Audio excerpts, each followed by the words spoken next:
కనబడుతుంది. మూడవది work by faith. విశ్వాసము ద్వారానే హనోక్ ఏం చేశాడు? చక్కటి నావను కట్టాడు. నేను ఒక మాట చెప్తాను, నీ విశ్వాసము ద్వారా నువ్వు పని చేయి. ఏ పనిలో నేనేముండాలి? విశ్వాసం ఉండాలి. కొన్ని నిర్ణయాలు తీసుకుంటాం, కానీ అందులో ఏముండదో? విశ్వాసం ఉండదు. విశ్వాసం లేని నిర్ణయాలు తీసుకుంటాం, అందుకని మనం ఫెయిల్ అయిపోతూ ఉంటాం. విశ్వాసం లేని వ్యాపార నిర్ణయం తీసుకుంటాం, వ్యాపారాలు పడిపోతాయి. విశ్వాసం అనే ఉద్యోగాలు చేస్తాం, ఉద్యోగాల్లో వర్ధిల్లలేం, సాటిస్ఫాక్షన్ ఉండదు ఉద్యోగాల్లో. అందుకని నేను ఒక్క మాట చెప్తాను, గుర్తుపెట్టుకో. నువ్వు ప్రార్థన చేసావు, దేవుడు ఏదో ఒక ఉద్యోగం ఇచ్చాడు, అందులో మొట్టమొదట దేవుడు ఇచ్చింది గనక అందులో నమ్మకత్వాన్ని నిలబెట్టుకోవాలి. ఆమెన్. నీ టాలెంట్ నీకు ఉద్యోగం ఇవ్వలే, దేవుని కృప నీకు ఉద్యోగాన్ని ఇచ్చింది. అది చిన్నదే కానీ కొద్దిగే కానీ మొదట నీ లెవెల్ అక్కడలోనే ఉండాలి. మొదట నీ చీలమండలు, ఒక నదిలో దిగేవాడికి చీలమండలంలో రాకుండా మునిగిపోయేటువంటి అనుభూతిలోకి వెళ్ళడు కదా. మొదట నీ చీలమండలంలోకి వెళ్ళగానే చీచి అనుకోకూడదు, నువ్వు మునగలేని భవిష్యత్తును దేవునికి చూపించబోతున్నాడు. హల్లెలూయా. ఇంకా కాస్త లోపలికి వెళ్తే ముడుకుల్లోతుకొచ్చింది, కాస్త వెళ్తే మొలలోతుకొచ్చింది, ఇంక వెళ్ళటం ప్రారంభించాడు. ఏదలేని అనుభూతులోనికి వెళ్ళాడు. నీవు లెక్కింపలేని జీతాన్ని దేవునికి ఇస్తాడు. దేవుని స్తోత్రం. హల్లెలూయా, హల్లెలూయా. అందుకని ఇక్కడ మనం గుర్తు చేసుకోగలిగితే, అతడు పని ప్రారంభించినప్పుడు విశ్వాసంతో ప్రారంభించాడు. తన పని స్వార్థ పని ప్రారంభించాడు. ఎవరు విన్నా వినకపోయినా తన ఇంటి వారు రక్షింపబడని వాడను నిర్మాణం చేయటం ప్రారంభించాడు. హల్లెలూయా. ఆయన పని చేసినప్పుడల్లా దేవుని ఆరాధన చేస్తున్నాడు. దేవా, నేను నిన్ను ఆరాధన చేస్తాను, నాకు మంచి విశ్వాసాన్ని ఇచ్చావు, విశ్వాసంతో నేను పని చేస్తున్నానని చక్కటి పని అంతట్లో విశ్వాసంతో పనిచేశాడు. వర్షం వస్తుందని విశ్వసించాడు, భయంకరమైన నీళ్లు భూమి మీద నిలిచిపోతానని విశ్వసించాడు, వాడ తేలుతుందని విశ్వసించాడు, తన ఇంటి వారందరూ రక్షింపబడతారని విశ్వసించాడు. తన విశ్వాసానికి తగిన ప్రతిఫలాన్ని ఆయన పొందాడు. దేవుని స్తోత్రం కలుగును. లోకమంతా, నేను ఒక మాట చెప్తాను, ఎవరు విన్నా వినకపోయినా నీ పన్ను చేసుకెళ్ళిపోతాడు. ఆమెన్. విన్నా వినకపోయినా సువార్త చెప్పాల్సిన బాధ్యత మనకుంది. విన్నా వినకపోయినా నీ కుటుంబం రక్షింపబడుతుంది, ఇతరుల గురించి నీకు అనవసరం. హల్లెలూయా. కొన్ని సందర్భాల్లో కుటుంబస్తులు రక్షింపబడరు, నీ ద్వారా అనేకులు రక్షింపబడతారు. ఆమెన్. హల్లెలూయా. డజంట్ మ్యాటర్, ఏదైనా నువ్వు పని చేయటమే మ్యాటర్. విశ్వాసం ద్వారా ఏం చేయాలి? పని చేయాలి. కొంతమంది నేర్చుకున్నప్పుడు నాకు రాదేమో రాదేమో రాదేమో, అదే రాగం అయిపోద్ది.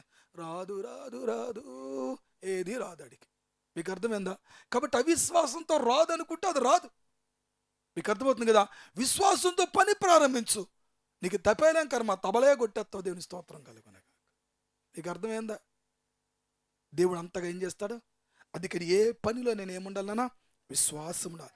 విశ్వాసం, ఫెయిత్. విశ్వాసం నీ యొక్క పనులు ఏముండాలి? నీ వర్క్ ఫెయిత్తో ప్రారంభించు.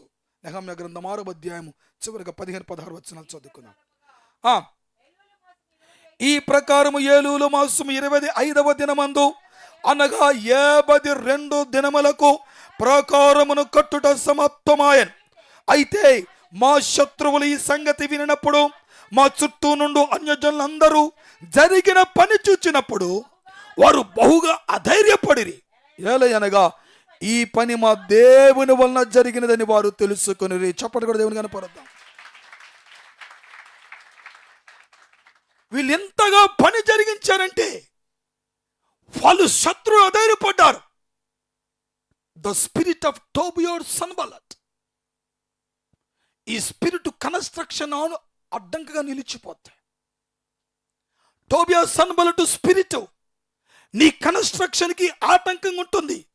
నీ జీవితాన్ని కట్టుకోవటానికి, నీ జీవితాన్ని కట్టుకునే పని చేయటానికి, పడిపోయి పతనమైపోయిన దాన్ని రెనోవేషన్ చేసుకోవటానికి, రిస్టోరేషన్ చేసుకోవడానికి ఆటంకపరిచే స్పిరిట్ ఇది. ఇది ఒకటే కాదు, ఇద్దరు కలిసి ఉంటారు ఇట్లా.